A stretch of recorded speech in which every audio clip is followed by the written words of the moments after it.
Olá, seja muito bem-vindo, muito bem-vinda ao nosso canal do YouTube. Eu sou Manuela Martins e criei o Estomatopatologia para Todos os Clínicos, com o objetivo de descomplicar o processo diagnóstico e te auxiliar a fazer uma prática clínica de excelência.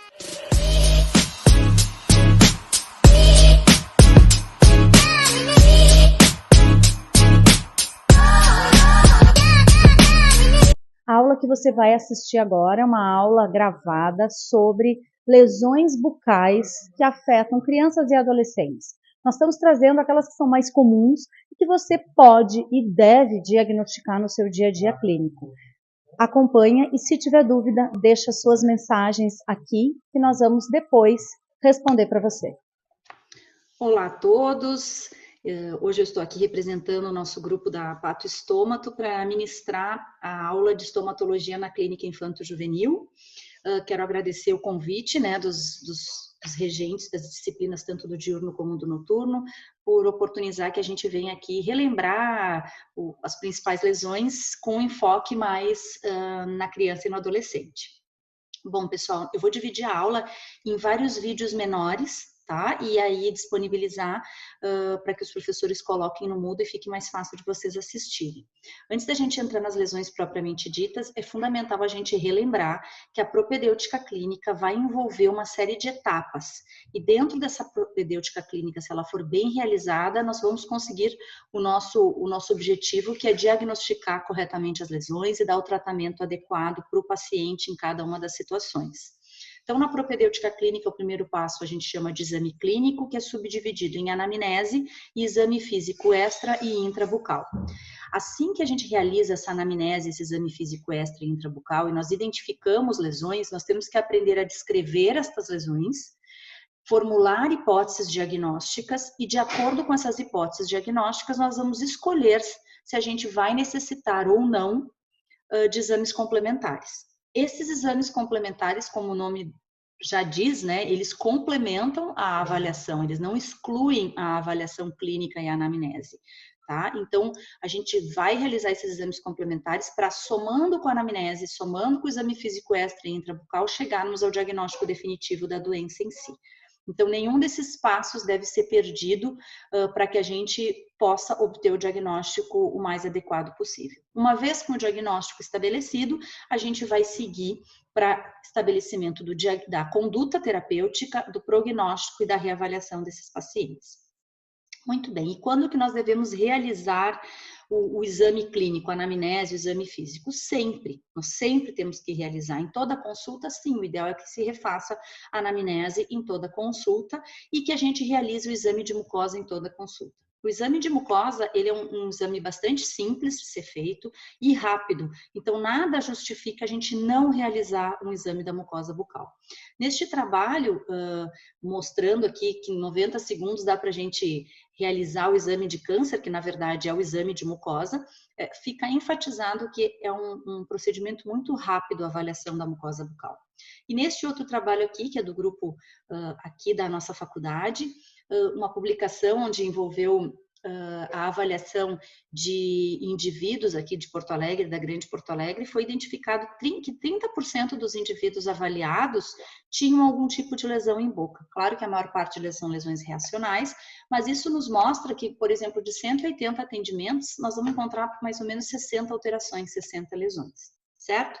A gente não tem esse tipo de levantamento para crianças e adolescentes. Aqui uma sugestão para quem não lembra assim de uma forma assim mais minuciosa como realizar o exame físico extra e intrabucal, fica aqui a dica de um vídeo que foi feito pelo professor Marco em parceria com o Telesaúde do Rio Grande do Sul e que a gente disponibiliza sempre no nosso curso do Telesaúde. Quem quiser assistir é um vídeo de 15 minutos e vale a pena, tá bom? Então, o primeiro ponto, gente, é realizar um bom exame clínico. Realizar uma anamnese bastante direcionada, bastante rica, seguido do exame físico extra e intrabucal. No exame físico intrabucal, o que a gente sugere é que você sempre faça um exame sistematizado, passando por todas as regiões para não esquecer de nenhuma. Então, começando pelo lábio, porção mais externa, comissuras direita e esquerda, lábio superior e inferior, mucosa labial superior, mucosa labial inferior, comissuras internamente, depois mucosa jugal direita e esquerda, palato duro, palato mole, língua, porção do dorso de língua, bordos linguais, ventre lingual, soalho, e aí sim passar para o exame mais minucioso de gengiva e dos dentes. Então, aqui só mostrando como a gente realizaria num paciente pediátrico, que é uma menina de 5 anos de idade, onde a gente consegue observar, então, a parte de vermelhão do lábio, transição do lábio e da pele. Aqui a gente já observa que tem a presença de uma mancha branca, que na verdade é uma cicatriz que essa menina tinha, com histórico de trauma. Podemos, inclusive, observar que ela tem mordida aberta, interposição de língua, mas com saúde na região dos lábios e de comissuras. Depois, mucosa labial superior e inferior, fundo de sulco, observar bem a inserção dos freios. Mucosa jugal direita e esquerda, avaliando desde a região anterior até a mais posterior, mais superior e mais inferior, realizando também palpação bidigital dessa região para possível identificação de nódulos submucosos. Também a avaliação do palato duro, depois palato mole, depois língua, dorso, bordo e ventre, e depois avaliando o soalho, sempre também na região de soalho, se possível, realizando palpação para ver a consistência das glândulas salivares e, obviamente, a avaliação do freio lingual.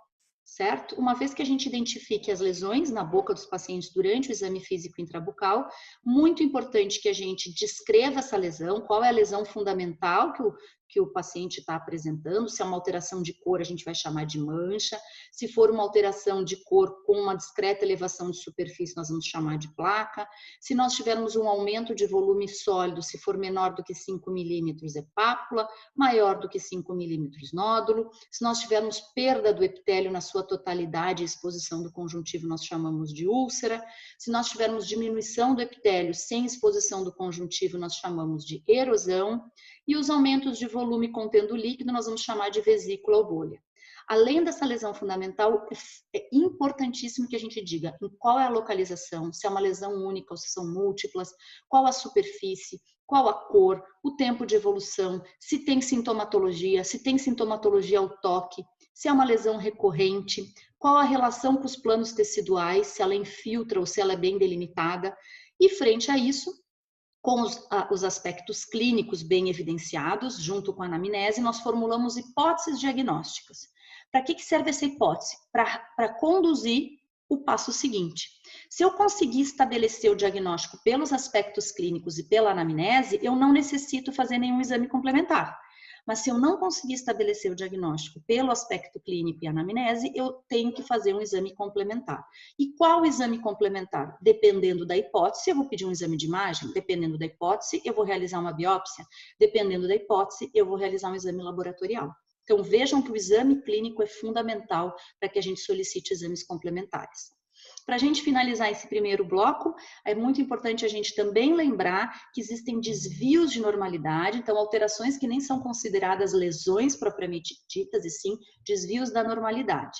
Quais seriam essas? Grânulos de Fordyce, leucoedema, pigmentação racial, língua fissurada, língua geográfica, varicosidades, toros e exostoses.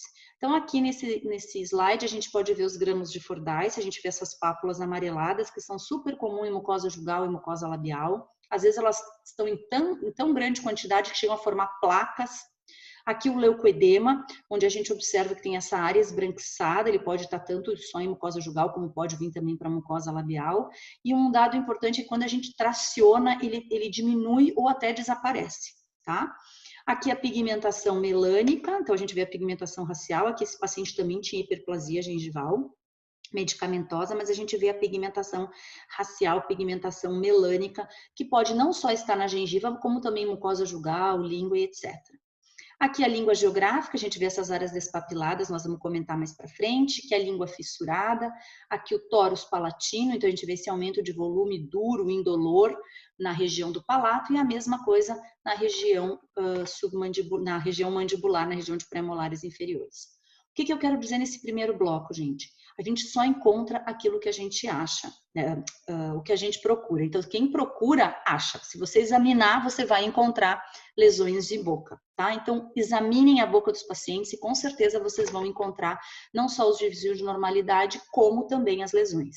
Registre tudo no prontuário. Não digo isso só no prontuário da faculdade, vocês estão praticamente se formando. Então, registre tudo no seu prontuário. tá? Deixe tudo descrito, que você realizou a anamnese, o que você identificou. Se não identificou nada, coloque realizada a anamnese e nada digno de nota, paciente não informa nada, mas coloque o que você fez, tá? Então, pessoal, vamos parando por aqui o primeiro vídeo e daqui um pouco a gente retorna já com a parte de diagnóstico das lesões.